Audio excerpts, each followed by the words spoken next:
D'après les trouvailles archéologiques, la préhistoire au Maroc est datée entre 1 200 000 ans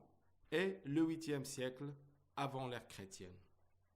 Mais cette histoire ou cette préhistoire est probablement beaucoup plus ancienne, comme l'atteste un site dans la région de Casablanca appelé Al-Ourlam et qui serait daté de 2,5 millions d'années, c'est-à-dire 2 500 000 ans.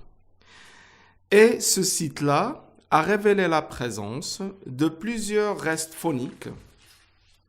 correspondant à des animaux maintenant éteints ou fossiles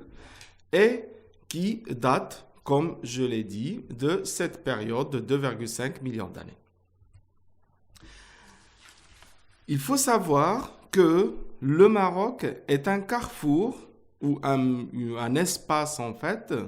de brassage entre plusieurs cultures et ces cultures débutent à partir du paléolithique inférieur qu'on appelle l'Acholien. Il est composé ou bien il correspond à des restes d'animaux fossiles comme les rhinocéros par exemple ou bien des outils en pierre qu'on appelle les outils lithiques correspondant soit à des bifaces ou bien des galets aménagés, c'est-à-dire des outils simples, taillés ou fabriqués à partir de galets et qu'on appelle chopper ou chopping tool. Cette période dite de l'Acholien ou du paléolithique inférieur est surtout caractérisée par un genre humain qu'on appelle l'Homo erectus, c'est-à-dire l'homme qui se maintient debout sur ses deux pieds et dont certains restes ont été trouvés soit dans la région de Casablanca ou bien la région de Rabat. La période du paléolithique inférieur se termine aux alentours de 300 000 ans à 250 000 ans avant l'ère chrétienne pour donner place à une nouvelle période appelée le paléolithique moyen représentée par des fossiles humains très célèbres dans le monde de la région de Jbel-Irhoud, la Tadirou, dans la région de Safi. C'est aussi au cours de cette période qu'on appelle également le paléolithique moyen que des populations appelées attériennes ont probablement inventé les premiers objets symboliques correspondant à des coquillages marins perforés et qui peuvent être les premiers, je dirais entre guillemets, les premiers bijoux au monde. La fin du paléolithique moyen, aux alentours de 25 000 ans, a connu des changements climatiques et qui ont probablement favorisé les échanges des populations entre les deux rives de la Méditerranée, parce que à cette période, maintenant la distance entre les deux rives de la Méditerranée correspondant au détroit de Gibraltar est aux environs de 14 à 12 km. Mais à cette époque-là, de 25 000 ans jusqu'à 18 000 ans, elle était beaucoup moins grande et ce qui a facilité en fait les échanges entre les deux rives parce que le détroit s'est considérablement rétréci. À la fin de la période du paléolithique moyen, le Maroc a connu l'émergence d'une nouvelle population qui a connu une mixité avec les populations ou les derniers attériens, dans la population du paléolithique moyen, et cette nouvelle culture est connue sous le nom